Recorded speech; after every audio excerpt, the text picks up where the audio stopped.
connection. So 3, 2, 1, live.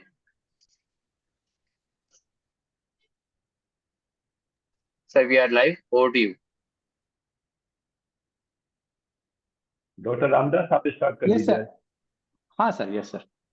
नमस्कार मित्रों, आप सभी का आज के तृतीय सेशन में स्वागत है।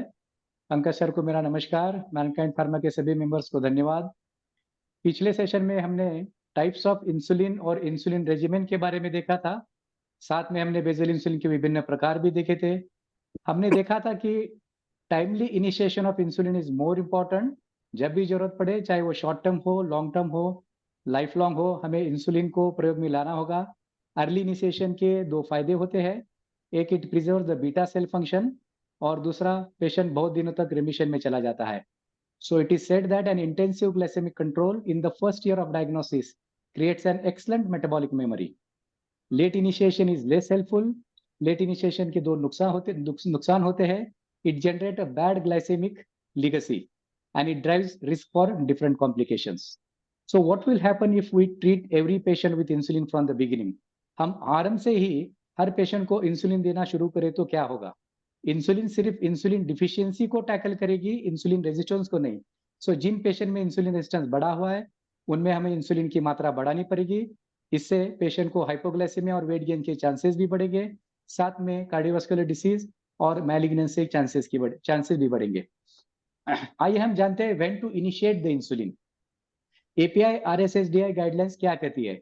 आरएसएसडीआई गाइडलाइंस के अनुसार यदि 3 या 3 से अधिक ओरल एजेंट्स फेल हो जाए, पेशेंट का ग्लाइसेमिक कंट्रोल ना कर पाए, यदि patient severe symptomatic hyperglycaemic state में हो या किसी अनस्टेबल स्टेट में हो, एपीआई गाइडलाइंस के अनुसार at the time of diagnosis यदि पेशेंट का फास्टिंग, पीपी और एचबीएमसी बहुत बड़ा हुआ है, fasting more than 250, postprandial more than 300, HbA1c more than 9%, despite taking 2 or 3 oral drugs, यदि पेशेंट का ग्लाइसेमिक कंट्रोल बिगड़ा हुआ है और स्पेसिफिक इंडिकेशंस या कॉम्प्लिकेशंस जैसे कि pregnancy, perioperative state, infection, sepsis, acute myocardial infarction, unstable angina, diabetic ketoacidosis and diabetic kidney disease. अब हम डिफरेंट इंसुलिन के रेजिमेन के बारे में जानते हैं। हमें मालूम है कि one size doesn't fit all, तो हमें गोल डिफाइन करके रेजिमेन सिलेक्ट करना होगा। एग्जाम्पल, जैसे कि यदि पेशेंट का फास्टिंग ग्लूकोज बढ़ा हुआ है तो हमें बेसल इंसुलिन को प्रयोग में लाना होगा।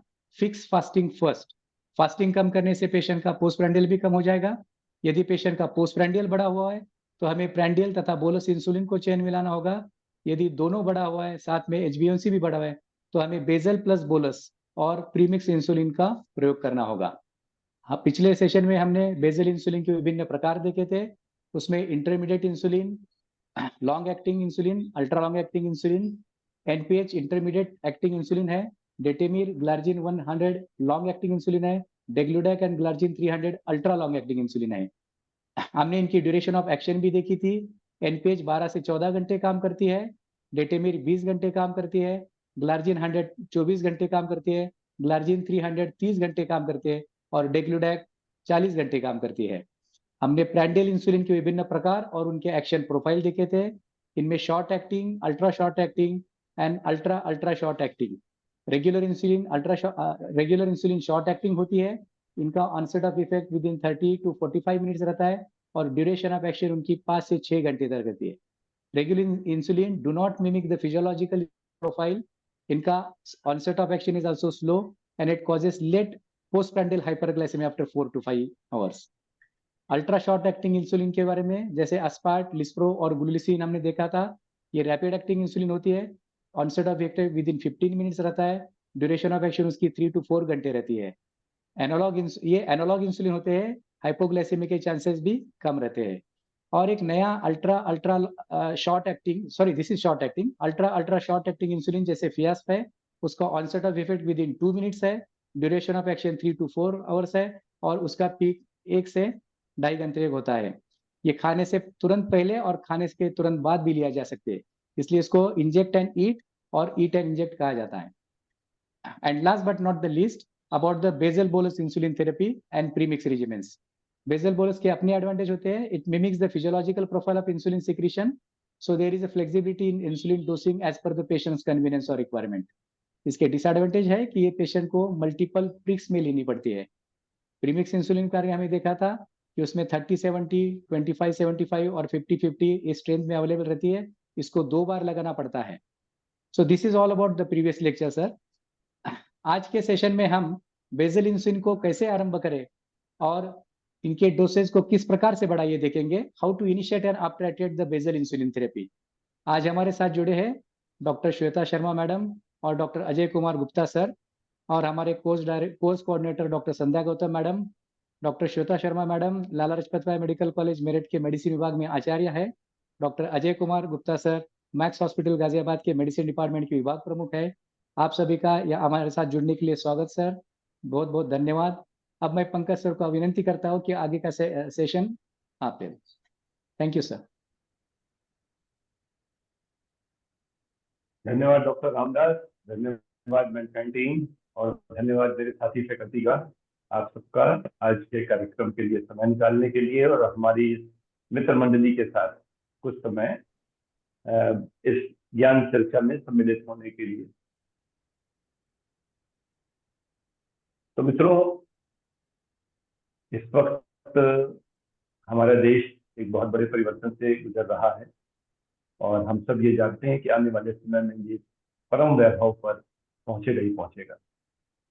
लेकिन इस सब के लिए हमें अपना अपना योगदान देना है और इस योगदान के लिए हमें अपने आप को तैयार करना है।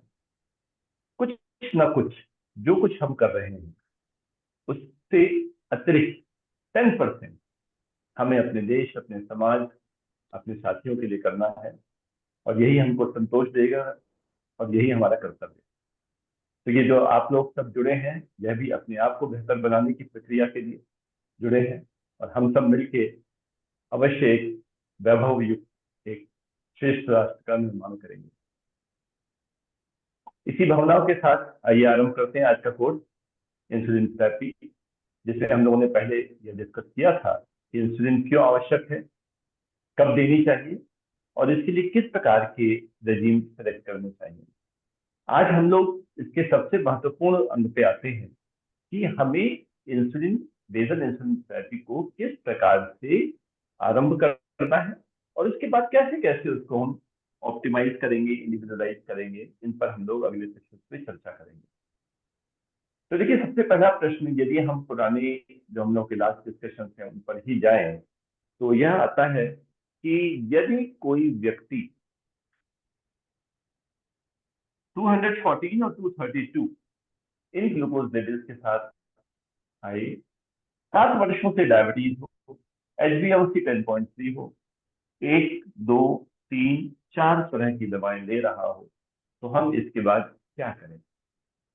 यह बात तो हम समझ ही चुके हैं कि जब पुरानी डायबिटीज हो रही हो, HbA1c बहुत हाई हो, जिसको कि हमें लगभग 3.5% कम करना है, तो यह हमारा जब 4 दवाएं ऑलरेडी यूज हो रही हैं तो इंसुलिन के अतिरिक्त और किसी दवा की क्षमता नहीं है जो इसको नॉर्मल स्टेज में ला पाए। अब सल्फोनिलुरिया, मेटफॉर्मिन, पाइरोलिडोन और DPP-4 इनहिबिटर, इनके बाद हमारे पास 2 एजेंट्स बचे, या तो हम SGLT2 इनहिबिटर जोड़ें या हम DPP-4 इनहिबिटर की जगह GLP-1 एनालॉग आरंभ करें जिससे उसका प्रभाव बढ़ सके।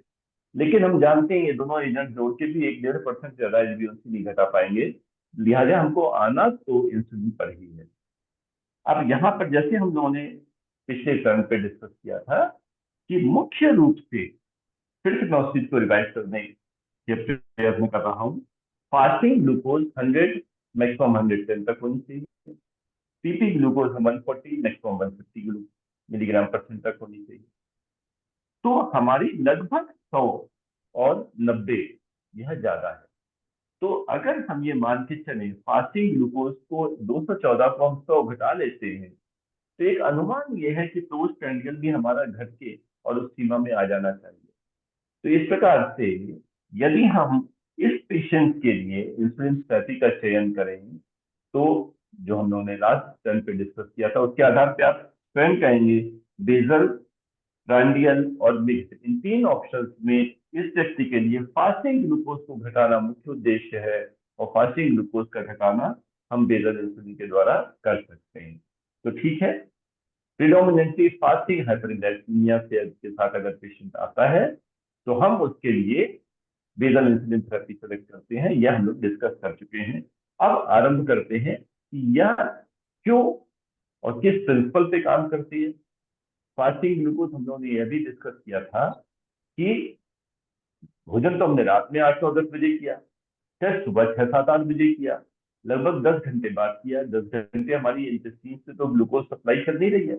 जो भी भोजन हमने किया वह 3 4 5 घंटों में डाइजेस्ट होकर अपनी ग्लूकोज सप्लाई पूरी उसमें से होनी समाप्त हो जाती है। तो लगभग 4 5 घंटे के बाद तो ग्लूकोज की जो जीआईटी से सप्लाई है वो नहीं हो रही। तो 10 घंटे बाद यह ग्लूकोज कहाँ से आया? यह ग्लूकोज हमारा आता है हमारे हेपेटिक ग्लूकोज प्रोडक्शन से, क्योंकि शरीर को हमेशा कॉन्टिन्यूसली, जैसे ब्रेन है, आरबीसी है, स्पर्म है, रीनल मेडुला है, ये कुछ ऑर्गन्स ऐसे हैं जिनको कुछ भी वाइटल ऑर्गन्स हैं, उन सबको कॉन्टिन्यूस ग्लूकोज की आवश्यकता होती है। और यह सारे ऑर्गन्स जो हैं यह ग्लूकोज पर ही सर्वाइव करते हैं मुख्य रूप से, और इनके लिए जो ग्लूकोज देना है वह कार्य बनाए रखने के लिए लिवर क्या करता है, जब इंटेस्टिनल ग्लूकोज रिलीज कम होती जाती है तो लिवर में हेपेटिक ग्लूकोज आउटपुट आरंभ होता जाता है। तो अर्ली मॉर्निंग में इसीलिए हम लोगों के शरीर में मॉर्निंग कोर्टिसोल सर्ज होती है। 3 4 4 5 बजे से सुबह जो कोर्टिसोल सिक्रीशन आरंभ होता है वह लिवर में जाके ग्लूकोज से, ग्लाइकोजन से और नॉन ग्लूकोज सब्सटेंसेस से उनसे ग्लूकोनियोजेंसिस करा के ग्लूकोज उत्पन्न करता है। तो यह ग्लूकोज हमारे शरीर को चलाए रखने में सक्षम होती है जब तक अगला भोजन ना मिल जाए। अब इसको सप्रेस करना है। हम लोगों ने यह डिस्कस किया था पहले कि जो इंसुलिन है, इंसुलिन एक एनाबॉलिक हार्मोन है, लेकिन स्मॉल डोजेज में यह एंटी कैटाबॉलिक होती है। जैसे पुलिस, अगर कुछ एक पुलिस वाले रहें तो बदमाश जल्दी बदमाशी नहीं करते, तो वो तो बदमाशी रोकने के लिए, और जब बहुत बड़ा कोई कांड हो जाए तो उसको कंट्रोल करने के लिए बहुत पुलिस चाहिए। ऐसे ही जब भोजन आया, भोजन से निकलने वाली ग्लूकोज बढ़ी, तब तो बहुत सारी इंसुलिन चाहिए, प्राइमर्डियल इंसुलिन। लेकिन बेसल जो पूरे दिन काउंटर रेगुलेटरी हार्मोन्स को सप्रेस रखे, उसके लिए बहुत थोड़ी इंसुलिन से काम चल जाता है। तो वह इंसुलिन मुख्यतः बेसल इंसुलिन होती है, और वह बेसल इंसुलिन हमको इस प्रक्रिया को कंट्रोल करने में मदद करेगी जिससे कि ग्लाइकोजेनोलिसिस और ग्लूकोजेनोलिसिस रुक जाए। तो इस प्रकार से हमको बेसल इंसुलिन थेरेपी देके इस फास्टिंग ग्लूकोज को हमें चेक करना है। अब यहाँ पे एक प्रश्न क्या आता है कि हमारे लिए इंपॉर्टेंट कौन से ज्यादा है, फास्टिंग ग्लूकोज ज्यादा इंपॉर्टेंट या पीपी ग्लूकोज ज्यादा इंपॉर्टेंट? कई जगह हम लोग सुनते हैं कि पोस्ट प्रांडियल हाइपरग्लाइसीमिया वो बहुत महत्वपूर्ण है, क्योंकि वह हमारे कार्डियक एब्नॉर्मलिटीज को, जो सीओडी को, उसको बढ़ाता है। तो हार्ट की दृष्टि से पोस्ट प्रांडियल हाइपरग्लाइसीमिया ज्यादा महत्वपूर्ण है, ठीक है। लेकिन पोस्ट प्रांडियल हाइपरग्लाइसीमिया कैसे कम है? पोस्ट प्रांडियल हाइपरग्लाइसीमिया तो तभी कहते हैं जब फास्टिंग ग्लूकोज नॉर्मल हो चुका हो, पीपी केवल बढ़ा हो। इस केस में तो फास्टिंग बहुत ऑलरेडी बहुत बढ़ा हुआ है। यहाँ पे यह मुख्यतः फास्टिंग हाइपरग्लाइसीमिया है। जब इसको नियंत्रित कर लेंगे उसके बाद भी ग्लूकोज बढ़ा रहेगा, तब हम उसको पोस्ट प्रांडियल कहेंगे। तो एक बहुत अच्छी एक स्टडी थी जिसमें ये देखा गया और ये बताया गया कि जब हम लोग बहुत ही अनियंत्रित अवस्था में रहते हैं, HbA1c मोर देन 10 है, तो उसमें सबसे ज्यादा लाभ हमको फास्टिंग ग्लूकोज को कंट्रोल करके मिलता है, क्योंकि ग्लूकोज बहुत अनियंत्रित है। जैसे जैसे हम फास्टिंग ग्लूकोज को नियंत्रित करते जाते हैं हमें बहुत बड़ा लाभ मिल जाता है। लेकिन जैसे जैसे हम नॉर्मल के करीब पहुंचते जाते हैं, 6.5 के पास आते जाते हैं, वैसे वैसे पोस्ट प्रांडियल का कॉन्ट्रीब्यूशन बढ़ता जाता है। तो बहुत अनियंत्रित पेशेंट में तो हमने थोड़ा सा फास्टिंग को कंट्रोल किया और पेशेंट का HbA1c खट कम होता जाएगा, जैसे चुनाव में खटाखट होता है काम। तो यहाँ पर भी अनियंत्रित पेशेंट में हमें बेसल इंसुलिन थेरेपी फास्टिंग को कंट्रोल करके बहुत लाभ देती है। लेकिन जब फाइनल कंट्रोल चाहिए होता है निकट आने के बाद, तब हमें पोस्ट प्रांडियल कंट्रोल पे ज्यादा ध्यान देने की आवश्यकता होती है। तो इस लिहाज से जो हमारे ये पेशेंट है जिसमें HbA1c ऑलरेडी 10% से अधिक है और मार्क्ड फास्टिंग हाइपरग्लाइसीमिया है, तो उसमें हमें जो बेसल इंसुलिन थेरेपी का अगर हम चयन करते हैं तो वह हमारे लिए काफी सहायक और काम का हो सकता है। चलिए, तो बेसल इंसुलिन हम इस पे आरंभ करते हैं। प्रश्न ये आता है, कौन सी इंसुलिन दे? हम लोगों ने लास्ट टाइम पे डिस्कस किया था कि जब रेगुलर इंसुलिन में हम लोगों ने कुछ मॉडिफिकेशन किए जिससे उनका ड्यूरेशन ऑफ एक्शन बढ़ता गया, 12 से 14 घंटा, डॉक्टर रामदास ने भी अच्छे से रिवाइज कराया, 23 से 24 घंटा, और ग्लार्जिन 300 और डिग्लूडेट 30 से 40 घंटा। तो इस प्रकार से हमारे पास कई इंसुलिन हैं जो कि नॉर्मल रेगुलर इंसुलिन से ज्यादा लंबी काम करने वाली हैं। तो इस पेशेंट में हम कौन सी इंसुलिन दें? तो अब यहाँ पे प्रश्न ये आता है कि हर पेशेंट को हम आइडियल का, हम कहेंगे जो सबसे लेटेस्ट आई है और जिसको सबसे एडवांस बताया जाता है उसको ही हम देते हैं, लेकिन हर पेशेंट पे संभव नहीं है। तो ऐसे में हम लोग चलिए इनको एक एक करके आरंभ करते हैं, जिससे कि हम सभी को सीख सकें कि इसको हमें कैसे प्रयोग में लाना चाहिए। तो अब हमें जब इंसुलिन आरंभ करनी है तो अगला प्रश्न ये आता है कि इसमें जब हम इंसुलिन आरंभ करने जा रहे हैं तो क्या जो 4 तरह की दवाएं इसमें चल रही हैं वो चारों दवा चलती रहेंगी या इनमें से कोई दवा बंद की जाएगी? आप लोग अपने जो उत्तर हैं इन प्रश्नों के वह सोच के और एक ऑल्टरनेटिव से अपने आप को अटैच करके रखिए। बाद में ये ना हो कि ना ना ना मैं भी यही सोच रहा था ना। आप अपना सोचिए कि ABCDE इसमें से हम क्या सोचेंगे, हम किसी दवा को बंद करेंगे या नहीं, और फिर हम लोग आगे डिस्कस करते हैं। तो हमें समझना क्या है? हमें समझना ही है कि बेसल इंसुलिन थेरेपी का उद्देश्य क्या है? फास्टिंग ब्लड ग्लूकोज को नियंत्रित करना। जो चल रहा है उसको चलने दें, उसके साथ में हम बेसल इंसुलिन जोड़ दें जो कि पूरे दिन अपनी जो उसका ड्यूरेशन ऑफ एक्शन उसके अनुसार जो कि काम कर रही है। तो बेसल इंसुलिन जब हम जोड़ते हैं तो हम किसी दवा को इंक्लूडिंग सुल्फोनिलूरिया नहीं हटाते। तो एक तो नियम ये हुआ, फास्टिंग हाइपरग्लाइसीमिया के लिए हमें बेसल इंसुलिन ऐड करनी है। दूसरा नियम हुआ, जब हम बेसल इंसुलिन ऐड करेंगे तो हमें किसी दवा को छेड़ना नहीं है, जो चल रहा है उसके साथ हम बेसल इंसुलिन ऐड करते हैं। अब बेसल इंसुलिन देंगे कब? सुबह, दोपहर, शाम या रात? अब यह स्वाभाविक रूप से आप ये वाली चीज समझ सकते हैं, हमारा उद्देश्य क्या है? फास्टिंग ग्लूकोज को नियंत्रण में लाना। तो फास्टिंग ग्लूकोज को जब हमें नियंत्रण में लाना होगा तो हम रात के समय लेना पसंद करेंगे, जिससे कि सुबह उसका असर अच्छा हो। तो तीसरा नियम क्या बना कि बेसल इंसुलिन को हम रात में दें। अब इसमें प्रश्न ये होता है, रात में दें तो कब दें? भोजन के पहले दें या भोजन के बाद में दें, या इसका भोजन से कोई संबंध नहीं? ABCD अपने नोट करते जाइएगा कि आपका ऑल्टरनेटिव क्या है। तो बेसल इंसुलिन को हमें फास्टिंग हाइपरग्लाइसीमिया के लिए बेसल इंसुलिन लेनी, बेसल इंसुलिन रात में देनी, इसके साथ में सारी दवाएं चलाते रहना।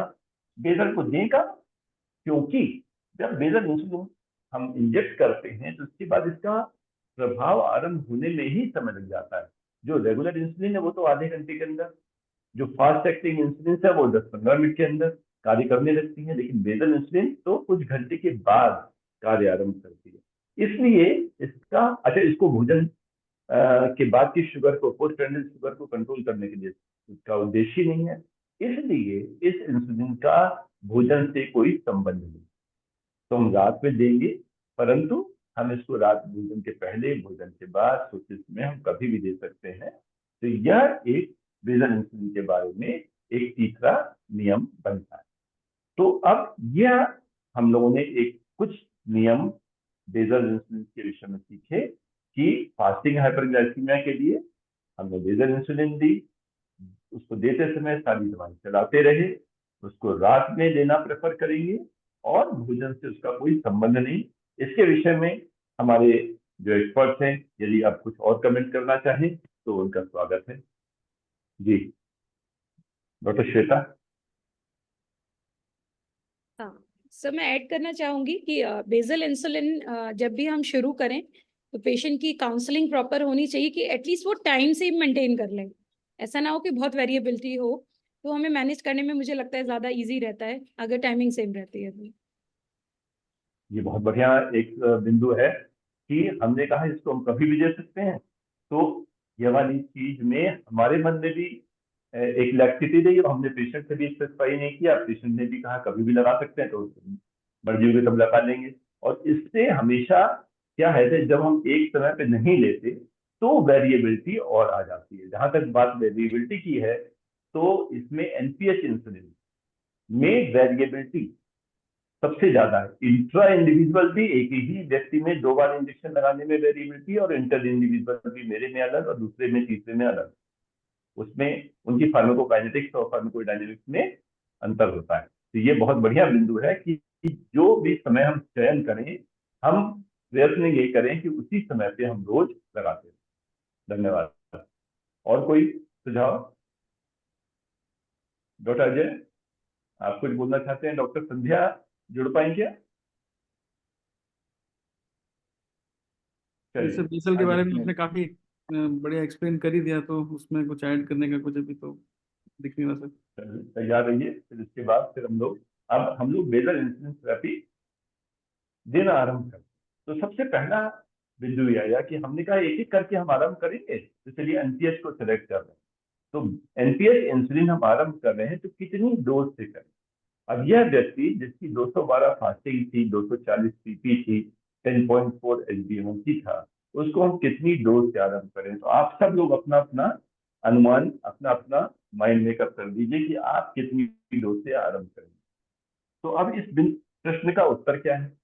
इस प्रश्न का उत्तर यह है कि चलिए हम, एक तो हो गया कि हमारे मन में आया, हमने आरंभ किया, लेकिन मन से ज्यादा अब हम दूसरी चीज लेते हैं कि रिकमेंडेशन क्या है।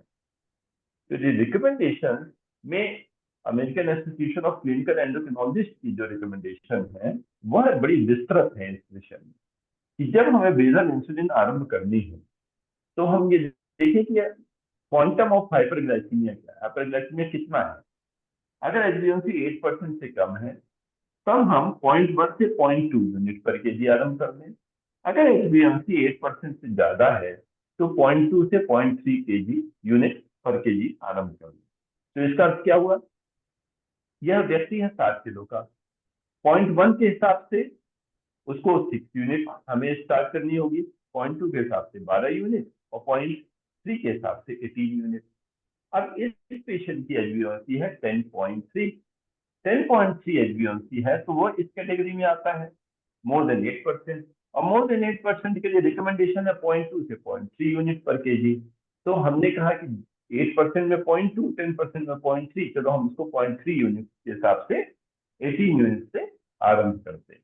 तो एक रिकमेंडेशन की हमने हेल्प लेते हुए गाइडलाइन के हिसाब से इस पेशेंट को जो प्रिस्क्रिप्शन लिख के दिया, एनपीएच 18 यूनिट और रात में लेना है बिफोर डिनर, हमने इसको ले लिया। तो यह हमारा हुआ इनिशियल प्रिस्क्रिप्शन। अब आइए इसके नफे नुकसान को डिस्कस करते हैं। हमें नेक्स्ट क्या करना है? सबसे पहले तो हमें देखना है कि जो हमने काम किया उससे उसका प्रभाव कैसा हुआ। तो हमें ब्लड ग्लूकोज मॉनिटर करनी है। कौन सी ग्लूकोज मॉनिटरिंग करें?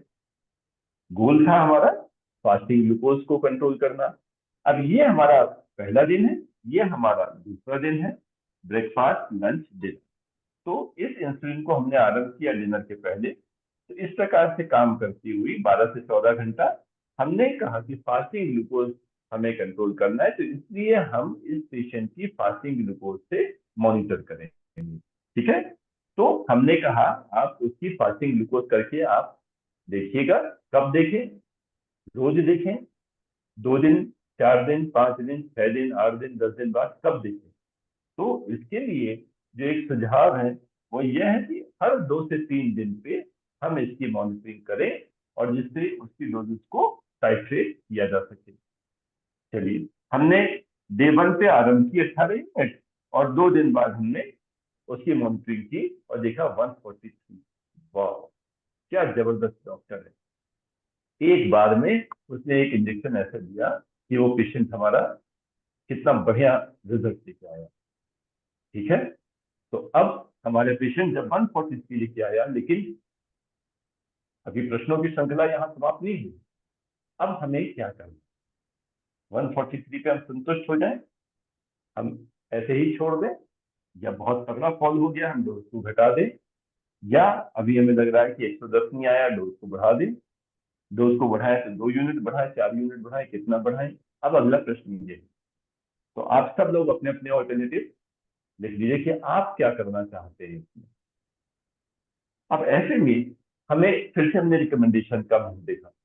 रिकमेंडेशन कहती है कि यदि फॉलो अप में फास्टिंग ग्लूकोज 180 से ऊपर रहे, यदि इंसुलिन आरंभ करने के बाद फास्टिंग ग्लूकोज 180 से ऊपर, तो जितनी डोसेज की 20% आप बढ़ा दीजिए।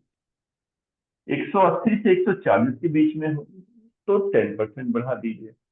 और अगर 140 से 110, 110 अगर हमारा टारगेट है, 140 से 110 के बीच में है तो 1 यूनिट बढ़ा दीजिए। तो 180 से ऊपर है तो 20%, 180 से 140 तक है तो 10%, और 140 से कम है तो 1% बढ़ा दीजिए। चलिए हम यही करते हैं। तो हमारे पेशेंट की HbA1c थी 143, 140 से 180 के बीच में थी। 10% हमने इसकी डोज, 18 का 10% 1.8, मतलब 2 यूनिट हमने बढ़ा के इसे 20 यूनिट कर दिया। तो हमने 140 से 180 के बीच के हिसाब से रिकमेंडेशन देख के 10% इंसुलिन बढ़ाई, और अब देखते हैं क्या हुआ। अरे वाह, ये तो रिकमेंडेशन तो बहुत अच्छी है, हैं? इसको पढ़ के और हम देखिए कितना अच्छा इलाज कर रहे हैं। 119 अगली शुगर आ गई 2 दिन बाद। अब क्या करें? प्रश्न हमेशा चलता रहेगा कि हमें सेम डोज करानी है, अब डोज रिड्यूस करनी है, या डोज को थोड़ा बढ़ाना है। आपका उत्तर क्या है? अपने फिर से सेलेक्ट कर लीजिए। अब हम फिर से देखते हैं कि रिकमेंडेशन कहती है क्या। 110 नहीं आया, 110 से 140 के बीच में, तो 1 यूनिट बढ़ाओ। हमने 20 यूनिट में 1 यूनिट बढ़ा के 21 यूनिट कर दिया।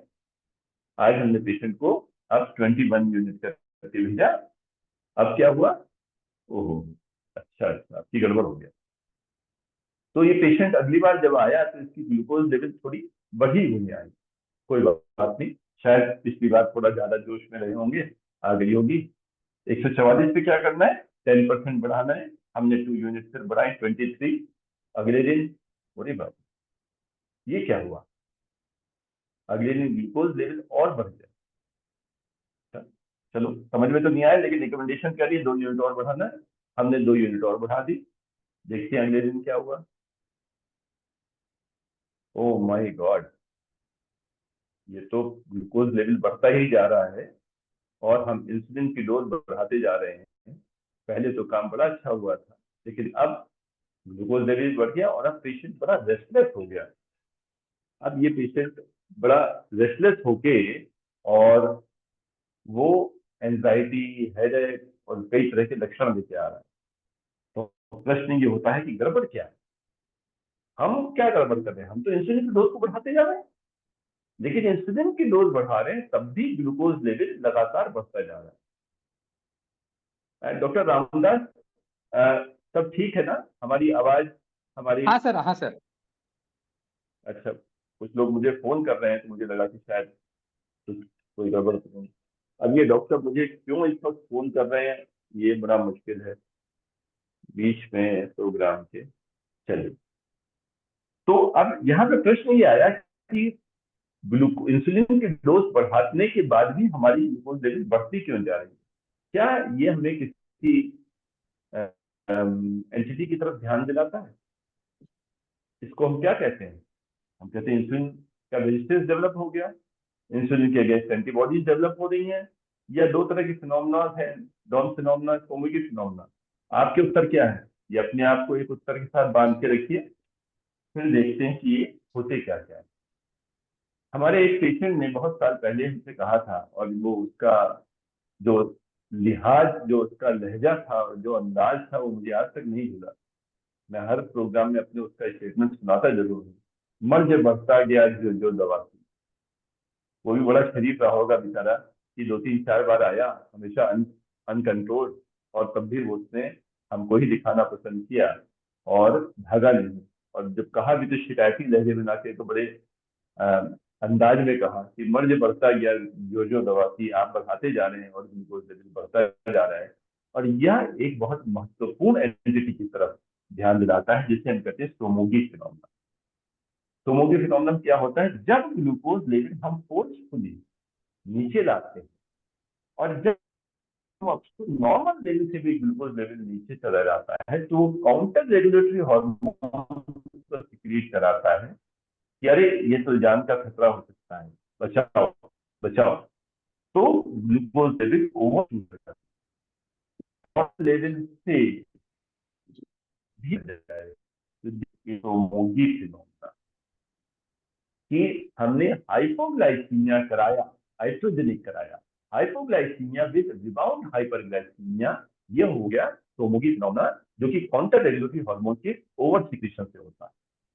और एक दूसरा होता है जो होता है डॉन फिनोमेनन, जो कि हम में और आप में, हम सब में रोज होता है, जिसके विषय में हम लोग बात कर रहे हैं कि प्रातः काल हमारे ब्लड ग्लूकोज लेवल को बनाए रखने के लिए हमारे शरीर कोर्टिसोल और काउंटर रेगुलेटरी हार्मोन्स बनाता है, जिससे ग्लूकोज लेवल घट रही थी रात में लेकिन नीचे नहीं गई, हाइपो में नहीं गई, घट रही थी। सुबह ग्लूकोज लेवल ब्रेन को सप्लाई बनी रहे इसके लिए वो घटते घटते फिर उसके बाद बढ़ने लगी। बढ़ने लगने में भी जो डॉन फिनोमेना है उसमें वो एबनॉर्मल नहीं होती, वह नॉर्मल रेंज में रहती है। जबकि जो सोमोगी होता है यहाँ से कायदे से इसको यहाँ पे यो जाना चाहिए था, तो ऊपर पहुंच जाती है, हाइपरग्लाइसीमिया हो जाता है। तो डॉन फिनोमेना इज फिजियोलॉजिकल, जबकि सोमोगी फिनोमेना इज पैथोलॉजिकल, रिएक्शनरी।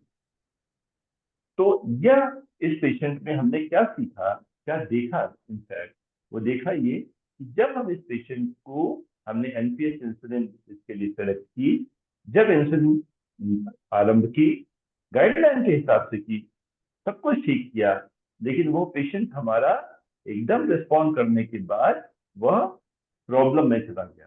तो आप लोग के क्या विचार हैं, कुछ इसमें और ऐड करेंगे इससे पहले कि हम लोग आगे बढ़े? Madam, doctor Ajay. सर हम इसमें पेशेंट को गाइड कर सकते हैं कि पहली बात तो जब अगर बहुत ज़्यादा नीचे जा रहा है तो हम या तो फिर सेम कंटिन्यू डोज पर कर लेते हैं और 2-3 दिन और देखते हैं, या 3 AM शुगर्स के लिए पेशेंट को हम एडवाइस कर सकते हैं कि आप अपनी 3 AM शुगर्स एक बार देख के बताइए और फिर उसके हिसाब से फिर हम लोग आगे बेसल इंसुलिन या एनपीएच को हम बढ़ाएं या घटाएं सर। जी, और यही देखिए हमने गाइडलाइन देख के ट्रीटमेंट शुरू किया, लेकिन यहाँ आया ये अनुभव की बात। और इस अनुभव की बात ये है कि हमको बहुत एग्रेसिव नहीं है ना, हमें थोड़ा सा आहिस्ता चलना। बहुत जल्दबाजी में, बहुत ज्यादा अतिरिक्त उत्साह के साथ जब हम काम करते हैं तो कभी कभी हम गड़बड़ कर देते हैं। तो जैसा कि डॉक्टर अजय ने कहा कि ऐसे में हम ये देखिए कि जो ग्लूकोज लेवल बढ़ रहा है, यह ग्लूकोज लेवल क्यों बढ़ रहा है, क्या मिडनाइट हाइपो के बाद रिएक्शनरी बढ़ रहा है? तो डॉक्टर ने कहा और हमने करा लिया, हमने कराया, देखा अरे सीएम पे तो इसकी रात के 3 बजे पेशेंट से कहना पड़ेगा कि अलार्म लगा के सोए और उठ के देखे, और यह उसकी सेफ्टी के लिए आवश्यक है, उसमें नींद में खलल पड़ेगा इसकी चिंता ना करें। तो हाइपो फॉलोड बाई हाइपर, यह हाइड्रोजेनिक कंडीशन ये हमने पैदा की। पेशेंट हमारे पास हाइपरग्लाइसेमिया के लिए आया था, हमने उसको बहुत एग्रेसिव डोज इंक्रीमेंट करते हुए उसको हाइपोग्लाइसेमिया पहुंचा दिया, जो कि प्राण घातक हो सकता है। तो अब ऐसे में जब हमारा पेशेंट का मिडनाइट हाइपो हो रहा है, रिबाउंड हाइपर हो रहा है, तो इसमें हमारा एक्शन क्या होना चाहिए, हम क्या करें, डोज घटाएं या डोज बढ़ाएं? अगर डोज घटाएं तो कितनी घटाएं, 2 यूनिट 4 यूनिट, बढ़ाएं तो कितनी बढ़ाएं, 2 यूनिट 4 यूनिट? आपने अपने उत्तर लिख के रखिए। तो सबसे पहले तो हमें यह समझना मिडनाइट हाइपो हुआ क्यों, क्योंकि हम एनपीएच, ये ग्राफ हमेशा याद रखना, जैसा मैंने पिछली बार कहा था, ये हमारे दिमाग में छपा होना चाहिए कि हम जिस पेशेंट को इंसुलिन देने जा रहे हैं उसकी इंसुलिन ऐसे काम कर रही है। तो जब हम एनपीएच इंसुलिन देते हैं तो अभी डॉक्टर रामदास ने रिवाइज कराया था कि 2 घंटे में लगभग आरंभ करती है, 6 से 8 घंटे में वो पीक असर आता है और 12 से 14 घंटे तक वो काम करती रहती है। तो इसलिए हम यहाँ पे अब पेशेंट से पूछे तुम लगाते कब हो भाई, हमने क्या बताया और आपने कब लगाया, इसके विषय में हम उसकी चर्चा करके रखें। और अब हमने इनसे पूछा कि हमने कहा था डिनर के पहले लगाते हैं, आप कब लगाते हैं? उन्होंने कहा भाई हम तो सूर्यास्त होने से पहले जैन लोग हैं, हम लोग तो सूर्यास्त के पहले ही भोजन कर लेते हैं 6 बजे। आप समझ में आया कि 6 बजे जब हम भोजन कर लेते हैं तो पीक इफेक्ट उसका मध्य रात्रि में 12 से 2 के बीच में आ रहा है, इसलिए वो 3 बजे उसको हाइपोग्लाइसीमिया हो रहा है। तो यहाँ पे हमने यह तो कहा कि डिनर के पहले लगा लेना, लेकिन डिनर करती कब है यह हमने उससे नहीं पूछा। डॉक्टर श्वेता कुछ कहना चाह रहे हैं, यहाँ पे कुछ जोड़ना चाह रहे हैं आप? कुछ पेशेंट्स में जैसे ये रहा हम लोगों का पहले, तो मुझे याद है कि हमारे प्रोफेसर डॉक्टर A.K. गुप्ता बहुत डायबिटीज में डील करते थे। तो सर का ये फंडा होता था कि अगर बहुत ज्यादा ये वेरिएशन आ रहा है तो एक तो कितने बजे खाना खाया ये बहुत जरूरी है, रात को सोते वक्त दूध पिया या नहीं पिया, और उसको 2 घंटे पीछे कर दो या 2-3 घंटे पीछे कर दो।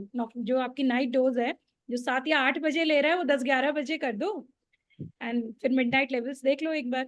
तो कुछ ये चीजें पेशेंट टू पेशेंट बहुत मैटर करती हैं। देखिए यही अनुभव की बात है। डॉक्टर अजय ने कहा कि रात की शुगर चेक करो, आपने कहा जो दे रहा है उसको यह होना चाहिए कि उसके टाइम को थोड़ा और हम लेट ले जाए। तो मिडनाइट हाइपो, रिबाउंड हाइपर होमोगी फिनोमेना, अगर हम एक तो तरीका ये हो सकता है हम इसकी डोज घटाएं, हम इसकी डोज घटाएंगे तो फास्टिंग बढ़ जाएगी, है। तो हमने जब डोज घटाना आरंभ किया तो हमने देखा डोज घटाने से मिडनाइट तो बेहतर हुआ, ये भी हुआ, ये भी हुआ, ये भी हुआ, मिडनाइट बेहतर होता गया, लेकिन अब ये रुक गया। तो एक को बनाओ तो दूसरा रुक जाता है। अब ये भी रुक गया, तो अब हम क्या करें? अब मिडनाइट की तरफ से हम संतुष्ट हो गए, लेकिन फास्टिंग हमारी अनियंत्रित छूट गई। तो अब जब हम इस स्थिति में आ गए तब हम फिर परेशान हैं कि डोज बढ़ाएंगे तो मिडनाइट हाइपर होगा, डोज घटाएंगे तो फास्टिंग हाइपर होगा। अब क्या किया जाए? तो ऐसे में हमें सोचना होगा कि जो अभी डॉक्टर श्वेता ने कहा, क्या हम कुछ ऐसा कर सकते हैं कि जो 6 बजे ले रही थी इंसुलिन उसको हम थोड़ा आगे खिंचा दें, तो जिससे जो उसका पीक असर रात में 2 बजे के आसपास आ रहा था वो शिफ्ट होके अब हमारा सुबह 4-5 बजे चला जाए। और वह समय क्या है? कॉर्टिसोल सर्ज का। सुबह के समय कॉर्टिसोल सर्ज हो रही है नॉर्मली, जो कि फास्टिंग हाइपरग्लाइसीमिया करा रही है। उस वक्त इंसुलिन ज्यादा होगी तो हाइपरग्लाइसीमिया उसको कवर अप कर लेगा। दोनों के पैचअप हो जाने से अब पेशेंट को मिडनाइट हाइपो की प्रॉब्लम में थोड़ा सुधार आ जाएगा। तो एक ये सजेशन हमको मिला, तो चलिए इसको करके देखते हैं। यहाँ पे हमने छोड़ा था कि हम डोज घटाते घटाते 14 यूनिट तक आ गए थे, मिडनाइट की ग्लूकोज ठीक हो गई थी लेकिन फास्टिंग रुक गई थी। अब हमने उसको बिफोर डिनर से एट बेड टाइम कर दिया। तो सोते तो भैया 6 बजे खाना खा लेते हैं, लेकिन सास बहू के सारे सीरियल देख के 11-10 बजे हम सोते हैं। तो अब हमने जब उसको खिंचाया, बेड टाइम किया, तो ये देखा कि फास्टिंग ग्लूकोज हमारी अच्छी रिस्पॉन्ड करने लगी। लेकिन फिर कुछ समय के बाद इंसुलिन बढ़ाने के बाद हमने देखा फिर इसको फास्टिंग रिस्पॉन्ड की, लेकिन अभी भी उसको मिडनाइट हाइपो अभी भी थोड़ी मात्रा में थोड़ी उसमें चल ही रहा है। इसका क्या कारण हो सकता है? हमारा वहीं पे पहले थे 21 यूनिट पे भी यही चीज हो रही थी जब 6 बजे ले रही थी, जब 18 यूनिट पे भी वही चीज है जब हम 11 बजे ले रहे हैं। इसका कारण क्या है? ये अभी भी मिडनाइट हाइपो की प्रॉब्लम ठीक नहीं हुई। ठीक इसलिए नहीं हुई क्योंकि एनपीएच है वो फ्लैट नहीं है, उसमें एक पीक है। तो एनपीएच की पीक को हम नहीं घटा पाए, उसको शिफ्ट कर दिया हमने केवल, लेकिन एनपीएच का पीक के अनुसार रहेगा। और इस पीक असर के कारण से वो कुछ ना कुछ उसमें हाइपोग्लाइसीमिया की टेंडेंसी रहेगी। इसीलिए हम कहते हैं कि एनपीएच इंसुलिन एक ट्रू बेसल इंसुलिन नहीं है। ट्रू बेसल इंसुलिन तो पूरे दिन हमारे शरीर में छोटे छोटे छोटे छोटे स्पर्श आते रहते हैं और वह पूरे दिन तक चलते रहते हैं, वो हुआ ट्रू बेसल। तो एनपीएच एक तो पूरे 24 घंटे काम नहीं करती, जो 12-14 घंटे काम करती है उसमें भी पीक असर काफी आता है। इसके कारण से इसको हम ट्रू बेसल नहीं कहते हैं, और इसमें वेरिएशन भी काफी होते हैं। जो हमने कहा ना कि प्रत्येक इंडिविजुअल में आज का असर और कल का असर और परसों का असर थोड़ा थोड़ा अलग होगा, हमेशा ऐसा नहीं होगा कि वो एक जैसा असर। और दूसरा हम ही और आप में बहुत असर होगा। तो इसलिए जब हम इसको रात में लेते हैं तो मिडनाइट हाइपोग्लाइसीमिया की संभावना इसमें काफी होती है। और बेसिकली एनपीएच जब थी तभी इसको बेसल इंसुलिन देने का, रात में देने का कंसेप्ट पड़ा, क्योंकि ये काम करती थी 12-14 घंटे। तभी ये हुआ कि रात में इंसुलिन दो और सोते समय इंसुलिन दो, जिससे कि हम मिडनाइट हाइपोग्लाइसीमिया की संभावना थोड़ा कम कर सकें और फास्टिंग ग्लूकोज को हम मेंटेन कर सकें। दूसरा बहुत महत्वपूर्ण प्रश्न है, हमने इस पेशेंट में किया क्या? हमने गाइडलाइन देखी और किताब पढ़ के मरीज का इलाज किया। किताब पढ़ के मरीज का इलाज करना बड़ा भारी पड़ जाता है। हमने उसको हाईएस्ट डोज से आरंभ किया, 0.1, 0.2, 0.3, 3 लिखे थे, तो हमने कहा पेशेंट का हाइपोग्लाइसीमिया ज्यादा, 0.3 से स्टार्ट किया। नहीं, डोमिसाइलरी बेसिस पे जब हम ट्रीट कर रहे हैं पेशेंट को, हम घर पे हॉस्पिटल में एडमिटेड नहीं है, वो हमारे क्लोज फॉलोअप में नहीं है, तो ऐसे में कभी भी हमें हैवी डोज से, लार्ज डोज से आरंभ नहीं करना। एक नियम बना लीजिए, पेशेंट की इंसुलिन हमें 1-2 दिन, 2-3 दिन, 4 दिन लेट कंट्रोल होगा, वो मंजूर है, लेकिन घर पे रहते हुए पेशेंट को हाई डोज से आरंभ नहीं करना। तो पहली चीज तो हम यही करेंगे कि हमेशा हम लोग 6 यूनिट से अधिक स्टार्टिंग डोज नहीं देंगे। तो ये जो कि इस पेशेंट पे 0.1 यूनिट पर केजी बनता है। अगर 100 किलो का भी मरीज है तब भी हम 10 यूनिट देने से मैं तो डरता हूँ। मैं तो पहली बार पेशेंट को 6 से ज्यादा नहीं देता, और दुबला पतला, कमजोर और बच्चा होता है तो उसमें हम 6 से घटा के 4 पे आ जाते हैं। और जब इसके बाद घटाना बढ़ाना है तो भी हम रिकमेंडेशन के हिसाब से एकदम से हम 4 यूनिट, 6 यूनिट बढ़ा दें, 20% बढ़ा दें, हम ये भी नहीं करते। हम उसको थोड़ा थोड़ा करके 2-2 यूनिट के ही स्पेस में बढ़ाएंगे, 2-4 दिन लेट काम हो, कोई हर्ज नहीं। तो यह एक और जो सजेशन है हमारी तरफ से, वह ये है कि हमें इंसुलिन की डोज बढ़ानी है, लेकिन ये एक रिकमेंडेशन भी था कि आप 4 यूनिट बढ़ा दीजिए, 4 भी मत बढ़ाइए, आप माइनस में रहें कि 110 से ऊपर है 2 यूनिट। अगर 100 से नीचे जा रहा है तो 2 यूनिट घटाइए। आरंभ में हमें नहीं मालूम पेशेंट कैसा बिहेव करेगा, कुछ समय के बाद वह भी ट्यून हो गया, हमने भी उसको समझ लिया। इंसुलिन थेरेपी एक मैथमेटिकल थेरेपी है, जो हम जब सल्फोनिलूरिया, DPP-4, SGLT2, मेटफॉर्मिन कुछ भी दे रहे हैं तो हमारी मैथमेटिक्स काम नहीं करती। ये सब हमने अभी तक कहीं डिस्कस नहीं किया, लेकिन इंसुलिन एक मैथमेटिकल थेरेपी है, वहां पे हम ये बात कर रहे हैं इतने से ज्यादा तो इतना काम करना है। अंतर क्या पड़ता है? मैथमेटिक्स के कांस्टेंट का अंतर पड़ता है हर मरीज का, हमारा और आपका। वो जो के है कांस्टेंट, वो अलग है। इंसुलिन हमारे शरीर में कितना कार्य करेगी, कितनी क्षमता से कार्य करेगी, वह के अलग है। किसी किसी में, व्यक्ति में इंसुलिन बहुत अच्छा उसका इफेक्ट होता है और किसी किसी में बहुत कम होता है। तो यह भी हमें पहचानना है कि कौन से पेशेंट्स हैं जहां पे हमें 6 यूनिट की ज्यादा हो सकती है। कोई दुबला पतला व्यक्ति है, 40 किलो का की कोई महिला आ गई, उसको भी हमने 6 यूनिट दिया तो 6 यूनिट से भी हाइपो में चली जाएगी। हाइपोथायरॉयडिज्म प्रोन होते हैं ये लोग। मैं हाइपोपिट्यूटिज्म की बात नहीं कर रहा, हाइपोकॉर्टिसोलिज्म की बात नहीं कर रहा, रेयर कंडीशन है। हाइपोथायरॉयडिज्म तो बहुत कॉमन है। तो जो अनियंत्रित हाइपोथायरॉयडिज्म में हाइपोग्लाइसीमिया के चांसेस ज्यादा होते हैं।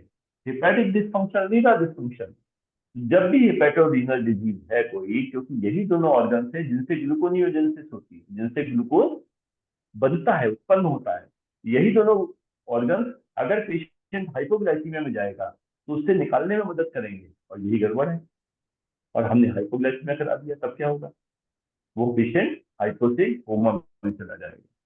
तो अगर renal dysfunction, hepatic dysfunction, thyroid dysfunction या अंडरवेट पेशेंट है जिसमें इंसुलिन सेंसिटिविटी अपेक्षाकृत ज्यादा होगी, तो इसमें हम और स्मॉलर डोज से आरंभ करेंगे।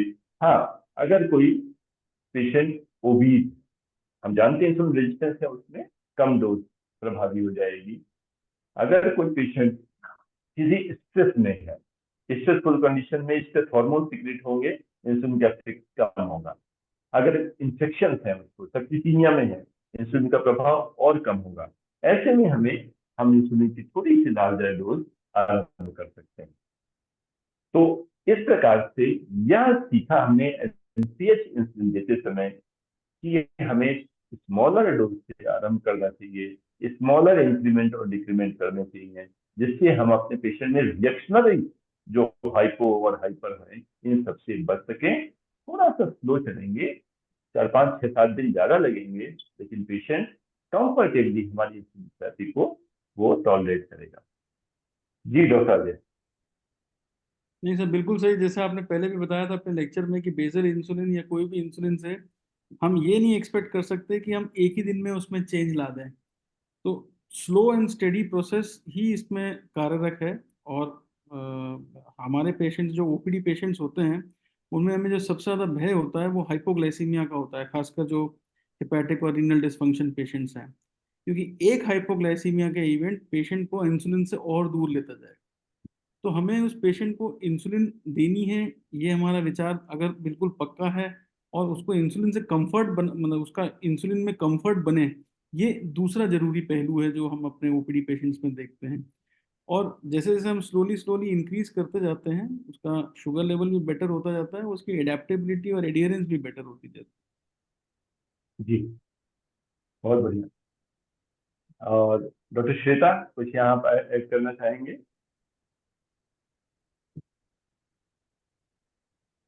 डॉक्टर अजय ने ये बहुत इंपॉर्टेंट बात की। एक तो पेशेंट वैसे ही पैनिक होता है, इंडियन पेशेंट इंसुलिन लेना नहीं चाहता है, तो डॉक्टर्स को बहुत ज्यादा संयम रखना पड़ेगा कि कम डोज में शुरू करें, धीरे धीरे बढ़ाएं। और डॉक्टर्स को भी कॉन्फिडेंस होना चाहिए कि कंट्रोल तो हो ही जाएगा, व्हाई टू गो हरी। तो ये बहुत ही सही अप्रोच है, slow and study and educate the भारतीय पेशेंट में जितना इनर्शिया उससे ज्यादा इनर्शिया भारतीय डॉक्टर्स में है। पेशेंट। और इंसुलिन इनिशिएशन ही ठीक काफी है। नहीं, मतलब इंटेंसिफिकेशन के बारे में भी हमें इनिशिएशन के दिन ही पेशेंट को एजुकेट करना है, ये बहुत जरूरी हो जाता है। जी जी, क्योंकि इंसुलिन आरंभ तो कर दी, लेकिन उसमें जैसे सब्जी में मसाले डाल तो दिए, लेकिन मसालों की क्वांटिटी ठीक नहीं रखी तो अल्टीमेटली स्वाद नहीं आया। जी सर। तो आइडियल बेसल इंसुलिन क्या है? जो कि पीकलेस हो, जो पूरे 24 घंटे काम करे, जिससे हाइपोग्लाइसीमिया की संभावना कम हो। तो जो एनपीएच है हमारी 12 14 घंटे काम कर रही है, एक अच्छी पीक के साथ काम कर रही है, तो डेफिनेटली उससे बेहतर इंसुलिन जो है हमारी आजकल जो आई है, डेटाबेस सबसे पहले बनी, लगभग 22 घंटे 21 घंटे काम करती है। ग्लार्जीन U100 लगभग 23 24 घंटे काम करती है। ग्लार्जीन U300 लगभग 30 घंटे काम करती है। और डिग्लूडेक्स लगभग 40 घंटे काम करती है। तो इस प्रकार से एनपीएस से डेटाबेस बेहतर हुई, पीक भी कम हुई, थोड़ा ड्यूरेशन बढ़ा। डेटाबेस से ग्लार्जीन U100 बेहतर हुई, पीक भी कम हुई, ड्यूरेशन और बढ़ा। और इन सबसे 300 और डिग्लूडेक्स बेहतर हुई, ठीक और कम हुआ। ये ध्यान रखिएगा कि जो हम मान लो किसी पेशेंट को 10 यूनिट दे रहे हैं, तो 10 यूनिट इस कर्व के साथ एनपीएच की, वो इसी सेगमेंट में 12 घंटे में ही 10 यूनिट डिलीवर हो गई। और वही 10 यूनिट हमने डिग्लूडेक दी, तो डिग्लूडेक 40 घंटे में डिलीवर हो गई। तो यहाँ पे 10 12 घंटे में और उसमें 40 घंटे में कितना अंतर आ गया। तो हमारा जो एरिया अंदर द कर्व है वो तो वही है, लेकिन जो पीक रिस्पॉन्स कम होने से हाइपोग्लाइसीमिया की संभावना इनमें कम होती जाएगी, कम होगी, नगण्य नहीं होगी। कोई भी इंसुलिन ऐसी नहीं हो सकती जिससे हाइपो ना हो। इंसुलिन का काम है शुगर लो करना, और वो शुगर लेवल लो करेगी। तो इस अनुभव से हमने ये सीखा कि एनपीएच की जगह यदि हम दूसरी इंसुलिन दे देते तो क्या अर्थ था। तो चलिए हम शिफ्ट करते हैं इसको, एनपीएच इंसुलिन से हम ग्लार्जीन इंसुलिन पे आ गए। तो हमने कहा यह पेशेंट जो हमारा इस ग्लूकोज लेवल पे था, रात में मिडनाइट हाइपो आ रही थी, तो हमने एनपीएच को ग्लार्जीन किया, तो देखा 2 दिन बाद हमारा मिडनाइट हाइपो की टेंडेंसी कम हो गई, फास्टिंग अभी अनियंत्रित रहा। हमने इंसुलिन की 2 यूनिट बढ़ाई, थोड़ा कम हुआ, 2 और बढ़ाई, थोड़ा और कम हुआ, 2 और बढ़ाई और कम हुआ, लेकिन हमने फिर फास्टिंग देखी, तो मिडनाइट देखी, देखा मिडनाइट हमारी अभी ठीक है, हाइपो में नहीं जा रहे। अब हमने देखा थोड़ा फास्टिंग ज्यादा, पीपी काफी ज्यादा, तो थोड़ा सा जोश आया कि 2 यूनिट और हम क्या इसको बढ़ाएं या ना बढ़ाएं। पुराने अनुभव को देख के हमने कहा चलो हम एक बार बढ़ा लेते हैं, लेकिन फिर हमने नहीं बढ़ाई। और देखा जैसे जैसे हमारी इंसुलिन लेवल और कम आता गया, हम इंसुलिन की डोज को और कम भी करते गए। अब हम थोड़ा सा डरे हुए थे, 100 के आसपास देख के भी हमने 2 यूनिट घटा दी। तो फास्ट मिडनाइट 100 के अंदर न जाए, 100 से ऊपर रहे इस प्रयास में, और फास्टिंग हमारी इधर आ जाए। तो हमने पहले 20 से लेके 26 तक पहुंचे थे, लेकिन उसके बाद 2-2 यूनिट थोड़ा डरते हुए घटा भी दी कि हाइपो में पेशेंट ना जाए, और पेशेंट हमारा खूब बढ़िया कंट्रोल। तो यह हमारा इफेक्ट किसके कारण से हुआ? क्योंकि हमारी जो इंसुलिन है, नंबर 1 उसकी पीक कम हो गई ग्लार्जिन की, नंबर 2 वो लगभग 24 घंटे काम कर रही थी, जिसके कारण से हाइपो भी कम हुआ और फास्टिंग का जो कंट्रोल है वह बेहतर हो गया। थोड़ा सा अगर आपने देखा हो तो थोड़ा सा पीपी भी कम हो गया, पीपी ग्लूकोज। तो इस पर क्योंकि वह 30 घंटे तक, जो 24 घंटे तक काम कर रही है, तो उससे हमारा ग्लूकोज कंट्रोल पीपी में भी बेहतर हुआ। अब इस पेशेंट को और आगे फॉलो करते हैं। हमने देखा तो यहाँ तक आ गए, देखा अब पेशेंट की ग्लूकोज लेवल इसके बाद भी कम होती जा रही है, और हमने पेशेंट की इंसुलिन लेवल 26, 24, 22, 20, 18 धीरे धीरे घटा दी, और देखा कि अब कुछ समय बाद उसकी ग्लूकोज लेवल रात में भी कम जाने लगी। इंसुलिन की डोजेस को और घटाना पड़ा। अब ये क्यों हो रहा है भाई? अब हमें ये समझना है कि ये पेशेंट यहाँ तक तो ठीक चला, लेकिन इसके बाद ग्लूकोज लेवल उसकी कॉन्टिन्यूसली कम होती जा रही है। अब ये बात बिना इंसुलिन बढ़ाए यह क्यों कम हो रहा है? जब पेशेंट आरंभ किया था 20 मिनट पे, तब जो ग्लूकोज लेवल थी, अब पहले से 1 महीने बाद हमारा उससे आधी ग्लूकोज लेवल है। सेम डोज पे, सेम डोज पे इंसुलिन का प्रभाव अलग क्यों है 1 महीने बाद? इसका हमें प्रश्न ढूंढना होगा कि यह पेशेंट 20 यूनिट पे पहले 140 फास्टिंग थी उसकी, 1 महीने बाद 20 ही यूनिट ले रहा है, उस पे 70 फास्टिंग है, लगभग आधी हो गई। क्या कारण है? क्या इंसुलिन एक्युमुलेट होती जा रही है? क्या इंसुलिन से किसी प्रकार का गार्जियन से हमें कुछ ऐसा लगता है कि इंसुलिन सेंसिटिविटी बढ़ा देती है? तो या फिर कुछ बीटा सेल्स उसकी रिवाइव होने लग गई है? क्या कारण है? तो वास्तव में ये बहुत महत्वपूर्ण पहलू है, जिससे कि थोड़ा सा भी डॉक्टर अजय ने उसके विषय में एक हिंट दी थी कि हमें इसके बाद बहुत ध्यान रखना है कि डोजेस को हम ऑप्टिमाइज करें। जैसे जैसे हाइपरग्लाइसीमिया कम होता है, आरंभिक स्थितियों में हाइपरग्लाइसीमिया ज्यादा है तो मेडिसिन रिस्पॉन्ड भी नहीं करती, बॉडी की अपनी हाइपरग्लाइसीमिया के कारण से बीटा सेल सप्रेस हो जाती है। जैसे सर में एक चोट लगी, धमक लगी, तो हम बिल्कुल चक्कर आ गया और थोड़ी देर की दिमाग, हम कहते हैं सुन्न पड़ गया, कुछ समझ में नहीं आ रहा। थोड़ी देर बाद फिर हम कहें मैं कहाँ हूँ बताओ। जो स्टनिंग होती है ब्रेन की, वैसे ही जैसे कि स्टनिंग हार्ट की होती है, कोई इवेंट के बाद हार्ट फिजिकली कमजोर हो जाता है, वैसे ही स्टनिंग बीटा सेल्स की भी होती है। हाइपरग्लाइसीमिया से, ग्लूकोटॉक्सिसिटी से बीटा सेल्स सप्रेस हो जाती है, सप्रेस हो जाती हैं। जब हम ग्लूकोज लेवल मेंटेन करके रखते हैं, तो कुछ समय में वो बीटा सेल्स दोबारा एक्टिव हो जाती हैं। बीटा सेल नंबर नहीं बढ़ा, लेकिन जो इनएक्टिव हो गई थी, सप्रेस हो गई थी, वह एक्टिव होती चली गई, जिसके कारण से जो पहले सेंसिटिविटी कम थी, वो सेंसिटिविटी अब अच्छी हो गई सेम डोजेस पर भी। लेकिन इतना सब होने के बाद भी हम देख रहे हैं पीपी ग्लूकोज लेवल कम नहीं हुआ।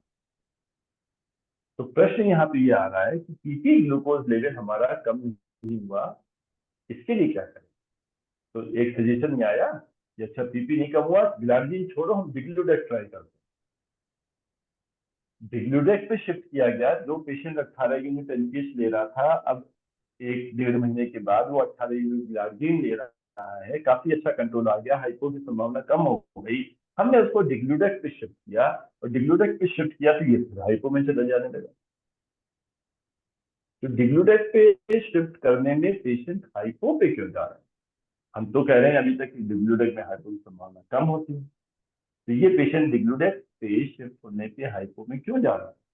तो वास्तव में यहाँ पे हमें ये ध्यान रखना है कि जब हम एक इंसुलिन से दूसरे इंसुलिन में जाएंगे, तो कई बार हमें जो आइडियल सिचुएशन है वो तो यही है कि हम उसकी डोज को 10% घटा लें, क्योंकि ओवरऑल जो हम ग्लार्जिन को कहते हैं 24 घंटे काम करती है, वो 24 घंटे नहीं करती, वो लगभग 23 घंटे ही करती है, 1-1.5 घंटा बचा रहता है, और बाद के समय में इफेक्ट भी काफी कम होता है। तो जब हम उसको और लॉन्गर एक्टिंग इंसुलिन देते हैं तो उससे क्या होता है कि थोड़ी सी एफिकेसी और बढ़ जाती है। तो इसलिए एनपीएस से अगर हम ग्लार्जिन में शिफ्ट हो रहे हैं तो same dose to dose shift ना करें, 10% डोज कम रखें।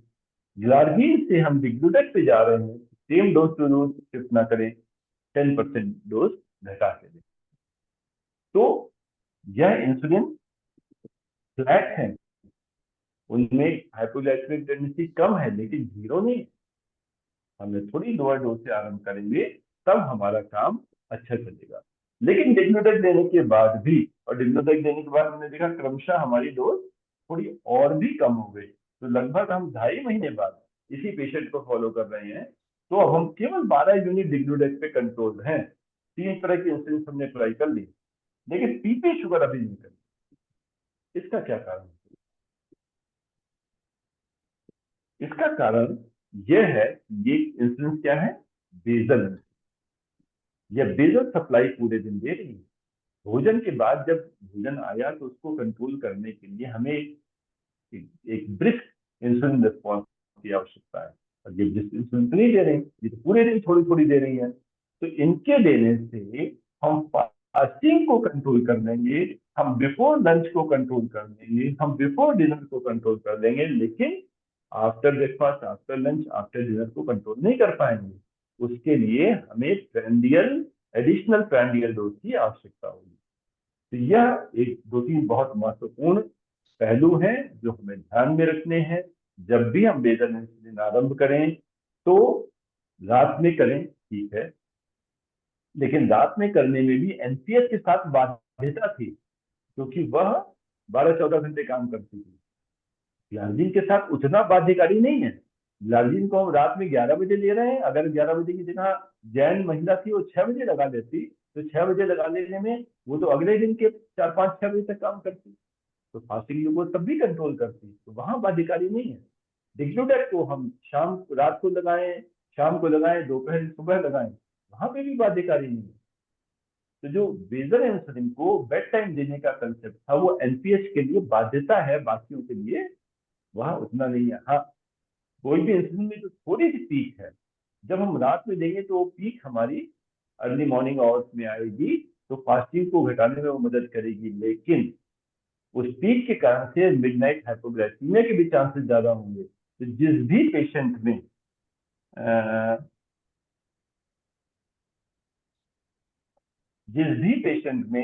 हम यह इंसुलिन प्रयोग में ला रहे हैं, तो हमें ये ध्यान रखना है जो थोड़ी पीक है वह 10-12 घंटे बाद हमारी ग्लार्जिन में भी वो पीक हाइपोग्लाइसीमिया करा सकती है। तो यदि मिडनाइट हाइपोग्लाइसीमिया के चांसेस किसी पेशेंट में ज्यादा हैं, तब उसमें हम यह इंसुलिन को रात में ना देके हम दोपहर, शाम, दोपहर या सुबह दें, जिससे कि मिडनाइट हाइपोग्लाइसीमिया की संभावना को और हम कम कर सकें। तो यह कुछ पहलुओं को हमें ध्यान में रखता है, और यह ध्यान में रखना कैसे संभव होगा, जब हमें वह इंसुलिन का चार्ज हमारी आंखों के आगे, इंसुलिन ये ऐसे घटती है और ऐसे बढ़ के ऐसे घटती है और इतनी देर तक काम करती है, तब हम अपने पेशेंट को उचित प्रकार से इंटरप्रेट कर पाएंगे। जी, आप लोगों के कोई फाइनल कमेंट, और फिर उसके बाद हम लोग इसको वाइंड अप करेंगे। जी मैडम। तो चुप कर जाना। हाँ सर, बहुत अच्छे तरीके से आपने, मुझे लगता है, बेसल को सारे एग्जाम्पल्स के साथ बताया, सारे पहलू उसके बताए। बहुत इम्पोर्टेंट, ये लास्ट वाला पॉइंट था कि जब थोड़े समय देने के बाद उसी इंसुलिन पे हाइपोग्लाइसीमिया होने लगता है, तो मुझे लगता है कि जब हम काफी बार यूज कर लेते हैं, हम एक्सपीरियंस कर लेते हैं, तो ये सबको पता चल जाती है बात, तो फिर एकदम से कोई भी क्लिनिशियन इंसुलिन नहीं बढ़ाता है। We go step wise only, and that is the right approach. और कुछ समय के बाद हमें अप टाइट्रेशन में हम एक्टिव होते हैं, लेकिन डाउन टाइट्रेशन को भी हमें हम ध्यान में रखना है बहुत कि जरूरी। इंसुलिन सेंसिटिविटी जब बढ़ेगी तो हमें कम डोज में भी काम चल सकेगा। धन्यवाद। अजय जी, कोई आपका सर बिंदु? जैसे जैसे हमारे टीचर ने कहा था कि भाई आप कितना भी पढ़ लें लेकिन आप हमेशा एक स्टूडेंट रहेंगे, तो वो चीज़ सत्यार्थ लग रही है सर मुझे आज भी, कि इतनी प्रैक्टिस के बाद भी जब हम लोग इतने सारे पेशेंट्स को इंसुलिन देते हैं, फिर भी ये चार्ट जो आपने बताया सर, और जो आपने बताया कि भाई ये चार्ट आपके दिमाग में रहना चाहिए, तो कई बार ये बहुत इंपॉर्टेंट होता है हमें अपने पेशेंट्स के लिए इंसुलिन डिसाइड करने में, क्योंकि पेशेंट के सामने जब हम इंसुलिन डिसाइड करते हैं, जैसे आपने पहले वर्ड यूज किया कि बहुत सारी चीज़ें दिमाग में रखनी पड़ती है, इवन इकोनॉमी, हर एक को हम डिग्लूटेक दे सकें या हर एक को हम ग्लार्जिन दे सकें, ऐसा कई बार पॉसिबल नहीं हो पाता। जैसे डिग्लूटेक और ग्लार्जिन 300 की कॉस्ट ज़्यादा है, लेकिन जब अब ग्लार्जिन हमारे पास अब लो कॉस्ट में है तो ग्लार्जिन अब थोड़ा सा फिर भी अफोर्डेबल है। तो ये चार्ट अगर हमारे दिमाग में है, उसकी वैल्यूज हमारे दिमाग में है, तो हमारा डिसीजन और अच्छा हो जाता है और हम उसको एक बेहतर कंट्रोल दे सकते हैं सर। जी, तो रामदास जी, कुछ आपके कोई कमेंट, और फिर हम लोग कोई प्रश्नोत्तरी पे चलते हैं। मेरे तरफ से कोई कमेंट नहीं सर। ठीक है, तो अजय जी, कुछ देखिए आपके पास अगर कोई प्रश्न आ रहे हो हाँ कुछ सर, कुछ प्रश्न मैं पढ़ लेता हूँ सर एक बार। जी। पहला प्रश्न है डॉक्टर अरविंद कुमार का कि इंसुलिन बोवाइन सबक्यूटेनियस बहुत दिन लगाने के बाद कई पेशेंटों के वहाँ फैट डिपोजिशन हो जाता है, एक्स्ट्रा फैट डिपोजिशन हो जाता है, तो उसका क्या इलाज है? ये बहुत अच्छा है कि अब जो 10 वर्ष हो गए लगभग हम लोगों को, जब से लगभग बोवाइन पहले थी, फिर पोर्साइन थी, और अब ये सब बंद हो गया। अब हम रिकॉम्बिनेंट टेक्निक से बनी हुई ह्यूमन इंसुलिन की प्रयोग में लाते हैं। तो जो एंटीबॉडीज बनती थी उनमें एंटीजेनिक डिफरेंस के कारण से, एमिनो एसिड के डिफरेंस के कारण से, तो जो एंटीबॉडीज बनती थी वो ये सब खुराफात करती थी। जो इम्प्योर इंसुलिन होती थी, प्रो इंसुलिन और बाकी पेप्टाइडिक पॉलीपेप्टाइड्स होते थे जिनके कारण से रिएक्शन होती थी, वह रिस्पॉन्स कम हो गए। तो अब हम लोग को हाइपरट्रोफी, तो एक ही जगह पे जब पेशेंट कोई लगाता रहता है तो वहां पे एक हाइपरट्रोफिक पैच देखने को मिल जाता है।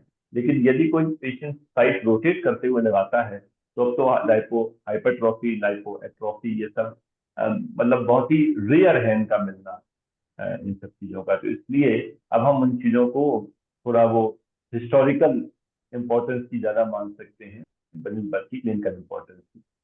बिल्कुल जी। सही, ये components of insulin usually cause करते थे, ना कि खुद। अब आप आजकल ह्यूमन इंसुलिन में ये चांसेस बहुत कम देखने को मिल रहे हैं सर। दूसरा प्रश्न है सर कि मैक्सिमम डोज बेसल इंसुलिन की 50 किलो के आदमी में कितनी होनी चाहिए, और क्या हम इसको 2 बार दे सकते हैं, बिफोर ब्रेकफास्ट बिफोर डिनर? ये डॉक्टर विनय देसाई का प्रश्न है सर। बहुत बढ़िया, विनय जी तो बहुत अच्छे प्रश्न रखते हैं और ये बड़ा बहुत ही एक्टिव सदस्य हैं हमारे ग्रुप के। तो बेसिकली मैक्सिमम डोज इंसुलिन की कोई नहीं है। बहुत कंडीशंस में कई बार ऐसा होता है जब ये कहा जाता है कि अमूमन 100 यूनिट से ऊपर अगर इंसुलिन की रिक्वायरमेंट है तो वह इंसुलिन रेजिस्टेंस का एक लक्षण हो सकती है। 0.1 यूनिट पर केजी तो इंसुलिन की लगभग फिजियोलॉजिकल डोज मानी जाती है कि इतनी तो पेशेंट को आवश्यकता हो सकती है। लेकिन 0.2 यूनिट पर केजी से ज्यादा अगर इस्तेमाल हो रही है तो इसका मतलब कहीं ना कहीं इंसुलिन रेजिस्टेंस है। तो लेकिन एडमिटेड पेशेंट्स में सिप्टीसीमिया के साथ और बहुत सारे और कॉम्प्लिकेशंस के साथ जब पेशेंट होते हैं तो कई बार आप लोग हॉस्पिटल में ये महसूस करते होंगे कि पेशेंट को बहुत हैवी डोजेज देनी पड़ती है और 200 यूनिट तक भी पहुंच जाती है। और एक पेशेंट मुझे याद है जिसको ओपीडी बेसिस पे चलते फिरते पेशेंट को, और मुझे करीब 250 यूनिट देनी पड़ रही थी। हर बार लिखता था तो हाथ कांपता था कि मैं सही कर रहा हूँ कि नहीं कर रहा हूँ, मैं कहीं गलत तो नहीं कर रहा। 10-10 बार पेशेंट की चेकिंग कराता था हाइपोग्लाइसीमिया को रूल आउट करने के लिए। लेकिन कई पेशेंट को हमें मार्ग इंसुलिन रेजिस्टेंस के साथ में ये इंसुलिन हैवी डोज में देनी पड़ती है। हाँ, अब बात आई कि हम बेसल इंसुलिन को 1 बार दें या 2 बार दें। ये वाली बात सही है। जब हम एक शॉट में जब ज्यादा अमाउंट देते हैं, ज्यादा अमाउंट जब हम देते हैं तो जाके सबक्यूटेनियस फैट में वो एक जगह एकत्रित हो जाता है। अब क्या होता है, एक जगह इतना वॉल्यूम गया और एक जगह इतना वॉल्यूम गया, तो वो चारों तरफ के टिश्यू को कंप्रेस कर देता है जब ज्यादा डोज होती है। उससे क्या हुआ, वहां की वैस्कुलरिटी थोड़ी सी कम हो गई, वेसल्स भी सप्रेस हो गई, तो इंसुलिन का एब्जॉर्प्शन थोड़ा डिले हो जाता है। तो जब भी हम लार्जर वॉल्यूम देते हैं तो इंसुलिन हमारी थोड़ा स्लो एक्टिंग, थोड़ा लॉन्गर एक्टिंग हो जाती है, तो उसकी फार्माकोडायनेमिक्स वही नहीं रह जाती जो स्मॉलर डोज की रहती है। तो इसके लिए एक सलाह ये दी गई कि अगर 40 यूनिट के ऊपर ग्लार्जिन की डोज जा रही है तो हम उसको एक बार की जगह 2 बार में स्प्लिट कर दें, वो बेहतर रहेगा। 50 यूनिट देने पड़ रही है तो 40 + 10। एक तो उससे एक लाभ ये भी होगा कि जो हमारी लगभग 20 घंटे 18 घंटे के बाद बहुत ट्रफ लेवल आने लग जाता है, वो ट्रफ लेवल जिसमें हमने दूसरे समय की इंसुलिन आ गई तो पूरे दिन वो कॉन्स्टेंसी होती जाएगी। जो लास्ट के 3-4 घंटे में इफेक्ट कम हो जाता है वो भी नहीं होगा, और एक बार में ज्यादा डोज के कारण से जो कॉम्प्रेसिव इफेक्ट है वह भी नहीं आएगा। U300 जो अब इंसुलिन आई हैं उनमें यह एडवांटेज हो जाता है कि कंसंट्रेटेड इंसुलिन है तो इसलिए उसका अमाउंट थोड़ा ही लगता है, तो वहां पे हम ज्यादा डोज को भी हम एक समय में दे सकते हैं, बजाय कि U100 वाली इंसुलिन या और जो पहले U40 वाली इंसुलिन होती है उनकी जो लार्जर डोज का इफेक्ट होता है उसकी तुलना में। तो जब भी 40 के ऊपर जाए तो उसको 2 भाग में स्प्लिट कर दें, ये एक बेहतर स्ट्रेटजी हो सकती है। जी सर अगला क्वेश्चन है कि प्री मिक्स में आपको कौन सा बेहतर लगता है, 30-70 या 50-50? जहां तक मेरा विचार है सर, मुझे दोनों में कोई से बेहतर नहीं लगता। हाँ जी, क्या करें? नहीं, जहां तक मेरा विचार है कि सर ये तो पेशेंट स्पेसिफिक के ऊपर डिपेंड करता है, बाकी दोनों आप बताइए सर। मतलब आप मेरे घर आए तो मैं आपको क्या खिलाऊं है, ये मैं अपनी रुचि के अनुसार नहीं, ये तो आपकी रुचि के अनुसार होना चाहिए। तो पेशेंट की अगर, अब देखिए कुछ एक जो हमारे कन्वेंशनल सलाहें हैं ना, प्रचलित सलाहें, वो बहुत अच्छी भी नहीं है। हम कहते हैं अगर किसी पेशेंट में पोस्ट पैरंडियल ज्यादा है तो आप उसको 50-50 दे दीजिए, किसी में पोस्ट पैरंडियल कम है तो उसको 30-70 दीजिए। ये पूरी तरह से ये बात बहुत अच्छी नहीं हुई। क्यों? क्योंकि जब हम 50-50 दे रहे हैं तो उसमें 50% शॉर्ट एक्टिंग कंपोनेंट तो बढ़ा दिया, लेकिन हम ये भूल गए कि हमने उसका इंटरमीडिएट एक्टिंग कंपोनेंट 20% कम कर दिया, जो 70 था वो 50 कर दिया। तो कई बार क्या होता है कि हम 30-70 से 50-50 हमने पेशेंट को शिफ्ट कर दिया, फिर कह यार ये तो अनियंत्रित हो गया। अनियंत्रित इसलिए हो गया क्योंकि उसका इमीडिएट इफेक्ट बढ़ा, लेकिन जो लॉन्ग टर्म का इफेक्ट था 12 घंटे बाद का वो कम हो गया। तो हमें फिर वही वाली बात, उस कर्व को ध्यान में रखना है कि 30% वाला कर्व जो था वो तो हमने 50 करा दिया, और जो हमने 70% वाला कर्व था वो हमने 50 करके कम कर दिया। तो इन बातों को हम ध्यान में रखें।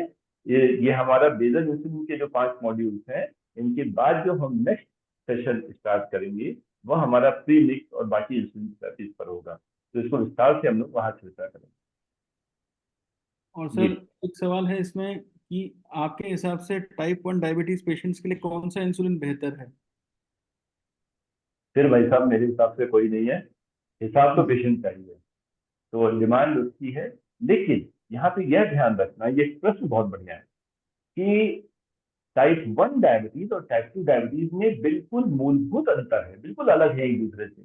टाइप 2 में उसके पास जितना भी इंसुलिन कम हो चुकी हो, लेकिन तब भी थोड़ी अमाउंट ऑफ इंसुलिन उसके शरीर में है, और उसके कारण से वह पेशेंट जब तक बहुत ही सीवियर डेफिशिएंसी वाली स्थिति ना हो या बहुत सीवियर स्ट्रेस इन्फेक्शन ना हो, तब तक वो पेशेंट हाइपो में उसमें वो कीटोसिस में जल्दी नहीं जाता, बिल्कुल इंसुलिनोपीनिक नहीं होता।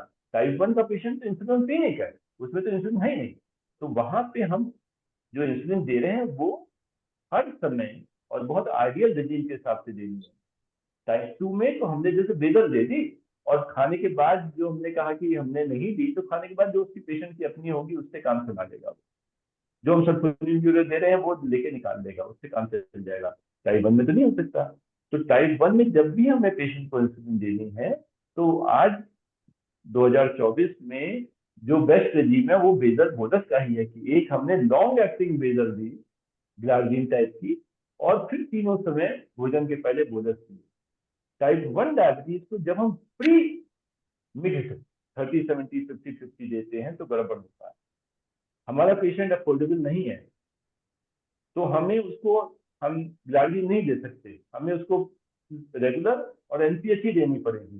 तो हम रेगुलर एनपीएच को प्री मिक्स ना दें, 30-70 ना दें, हम रेगुलर को अलग दें, एनपीएस को अलग दें, जिससे जितना आवश्यक हो हम उससे 30-70, 40-60, 20-80, 25-75 जो भी कॉम्बिनेशन हमें पेशेंट के लिए आवश्यक हो वो कॉम्बिनेशन अलग अलग देने से हम बना सकते हैं।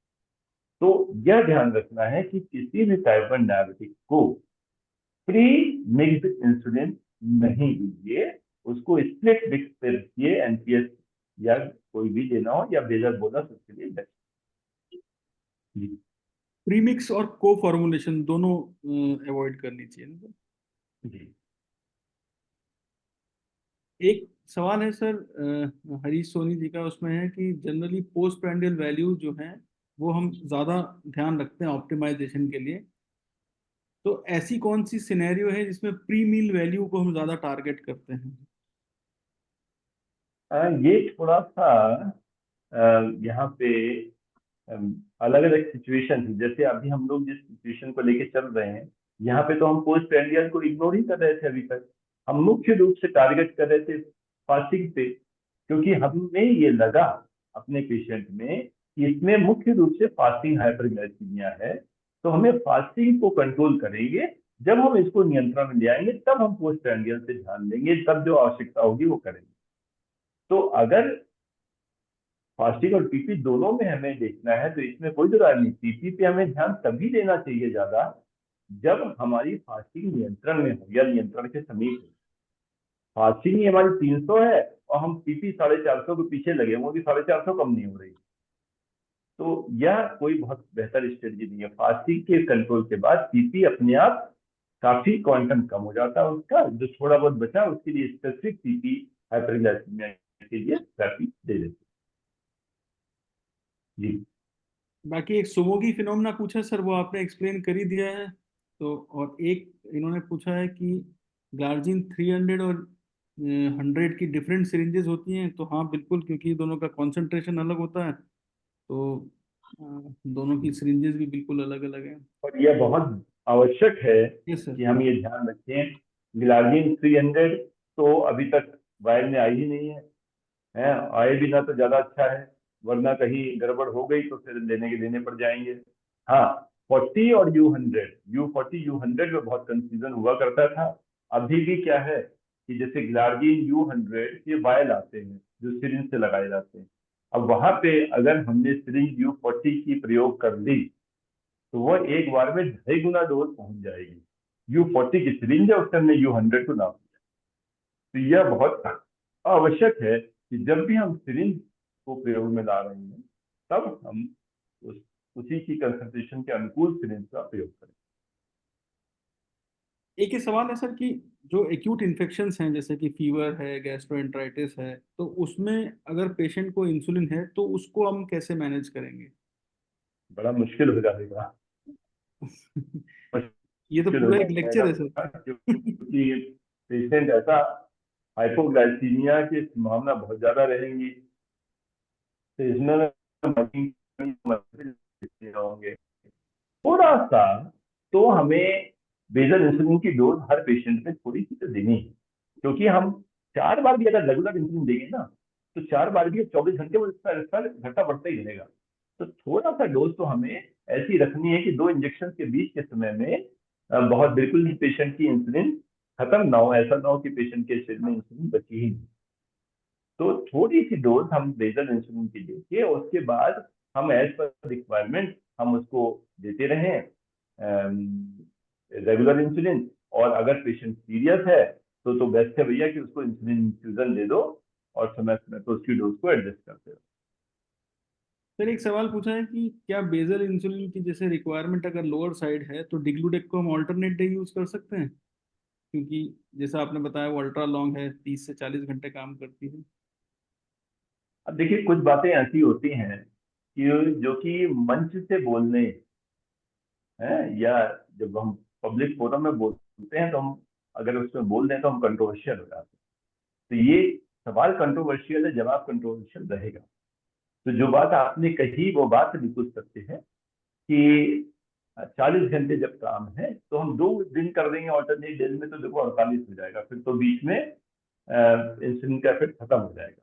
लेकिन कुछ स्टडीज जैसे ऐसी आई हैं कि जिसमें 12 घंटे का वो डिफरेंस करके पर्पसली देखा गया कि आज हमने 6 बजे सुबह ली, फिर 6 बजे शाम को ली, फिर इसके बाद एक दिन छोड़ के 6 बजे सुबह ली, मतलब उसको हमने 36 घंटे का अंतर रख के उसको लगाया गया। तो उसमें देखा गया कि डिग्लूटेक के साथ में 36 घंटे के अंतर पे जब दी जाती है तो इफेक्ट वो रीजनेबली वेल कंट्रोल कर लेती है, तो इसका असर इतना चल जाता है। वो किया ये देखने के लिए गया कि मान लो किसी वजह से यदि पेशेंट की इंसुलिन मिस हो जाए तो वो जब भी घर लौट के आए, जब भी संभव हो 10-12 घंटे के अंतर पे लगा ले तो कोई दिक्कत तो नहीं होती।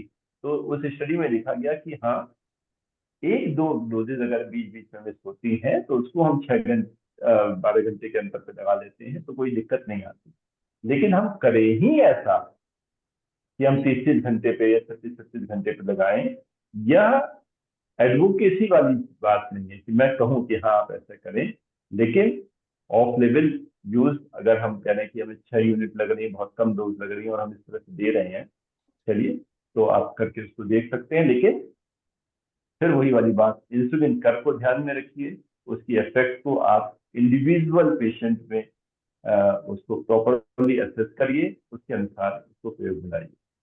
ये बात कहीं नहीं जाती, रिकमेंड नहीं की जा सकती कि ऐसा किया जा सकता है और आप करें जी।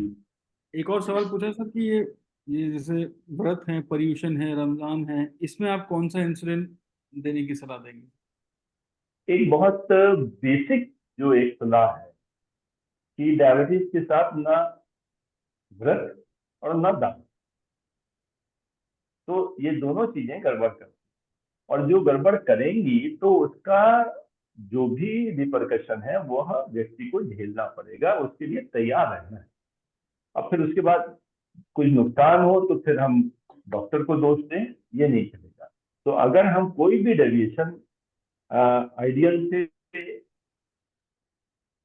के अपने अपने जो भी रिपरकशन है वो हमें झेलने हैं। हमारे जितने भी त्योहार हैं उन त्योहारों में यह एक चीज जुड़ी हुई है कि त्योहार और उपवास में अंतर है। जो त्योहार है, त्योहार फीस्टिंग, वो हम खुशी का माहौल होता है कि हमने दिन भर करवा चौथ का व्रत रखा और रात में हमने पूरी कचौरी हलवा वो खाए। तो क्या हुआ, दिन भर पूरे हम खाली पेट और रात में हमने दावत की, उस दावत में दिन भर हाइपोग्लाइसीमिया, रात में हाइपरग्लाइसीमिया। यही चीज रमजान इस रोजे में आई कि हमने सुबह ढेर सारा खाया और खूब, ऐसे में अधिकतर व्यक्ति जो है ना खूब हाई कैलोरी फूड खाता है, या तो फ्राइड फैटी खाता है या स्वीट खाता है, और फिर शाम को भी यही किया। तो हम अपने आप को ग्लाइसेमिक वेरिएबिलिटी के लिए हम उसमें फोर्सफुली हम ग्लाइसेमिक वेरिएबिलिटी इंड्यूस कर रहे हैं, और ये ग्लाइसेमिक वेरिएबिलिटी हमें, हमारे हार्ट को, हमारी एंडोथेलियम को, हमारे शरीर के ऑर्गन्स को प्रभावित करेगी ही करेगी। अब जो कुछ भी करेंगे वो जुगाड़ है। अब आइडियल सिचुएशन तो, एक आइडियल तो नहीं कहूंगा मैं, जो बेस्ट पॉसिबल सिचुएशन है वो तो ये हो सकती है कि हमने दोनों समय जब खाना ज्यादा क्वांटिटी में खाया जा रहा है उस वक्त तो हमने रेगुलर दी, शॉर्ट एक्टिंग रेगुलर दी जो कि 3-4 घंटे में खत्म हो जाए, जिससे उससे लेट हाइपोग्लाइसीमिया ना हो, और यदि आवश्यकता हो, यदि, तो हम थोड़ी डोज बेजल की दे दें, वो भी किसी फ्लैट इंसुलिन के साथ में, डिग्लूडाइजिन U300 टाइप की। तो यह है, लेकिन ये सब जुगाड़ है और इसके साथ कभी भी कोई भी परेशानी आ सकती है। No fast no feed, this is absolutely okay जी। सर बाकी तो और क्वेश्चंस हैं कुछ, लेकिन वो सब रिपीटिशंस हैं, आपने अपने टॉक में पूरा बता ही दिया है, तो आप ठीक है, तो अब डॉक्टर श्वेता के फाइनल एक्सपर्ट कमेंट ले लिया जाए। Yes sir. मैडम क्या कहती हैं, और इसके विषय में फिर हमारे डॉक्टर रामदास को वाइंड अप करेंगे। सर मुझे लगता है वैसे अधिकतर पॉइंट सब क्लियर हो ही गए हैं, बहुत ज्यादा ऐड करने के लिए कुछ है नहीं।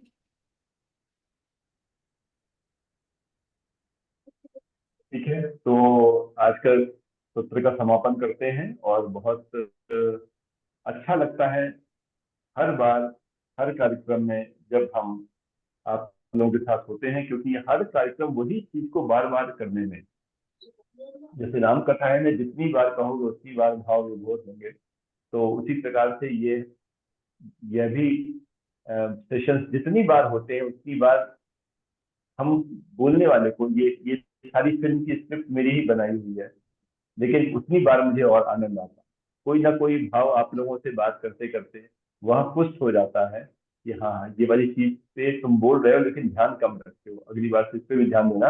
डॉक्टर श्वेता ने इस बात पे हाईलाइट किया था। तो इस चीज के लिए मैं आप सबका बहुत आभारी हूँ कि आप लोग मुझे ये अवसर प्रदान किया और आप लोग हमारे साथ इस कार्यक्रम में सम्मिलित हुए। आप सबका धन्यवाद। अगले सेशन पे हम लोग बेजल प्लस इंसुलिन रेजिमेंट की बात करेंगे कि जब बेजल से काम नहीं चल पा रहा तब उसके साथ में और हम एडिशनल इंसुलिन को किस प्रकार से प्रयोग में लाएं। धन्यवाद doctor Ramdas. Thank you sir. धन्यवाद सर। आप बहुत ही सरलता से कौन सा ही सेशन हो आप समझाते हैं और बहुत बेसिक बेसिक चीजें आप बताते हैं, तो इसमें बहुत मजा आ जाता है।